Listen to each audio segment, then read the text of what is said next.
In this tutorial, we will cover moving and resizing your charts in Excel.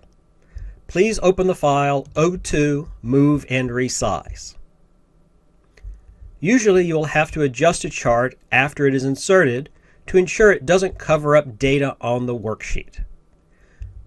You can move a chart within the worksheet, you can resize it, or you can move it to another worksheet. If you would, let's move this chart. Click on the chart.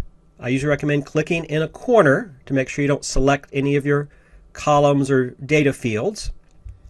Then when you see the four-headed arrow, you can click and drag it over to the right. Let's go ahead and put this over in cell E2 and let it go, and you can see we can move the chart where we've dragged it to.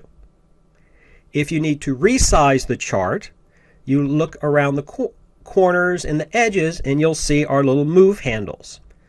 They only appear when it is selected. Click off of the chart, you'll see they disappear.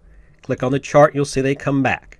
These allow you to change the horizontal and vertical arrangements of the chart. If you would, let's stretch it over so it fits all the way with the I column and down to fill up row 17.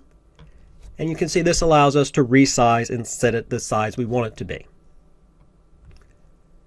Once you've finished working with your chart, you might decide you want to move the chart to its own chart sheet.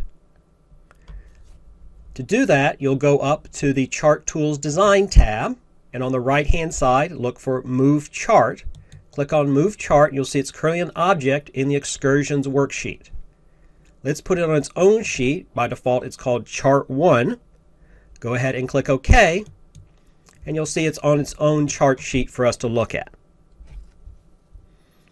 Whether you look at it on its own sheet or on the worksheet with the rest of your data, this will help you to understand how to move it around.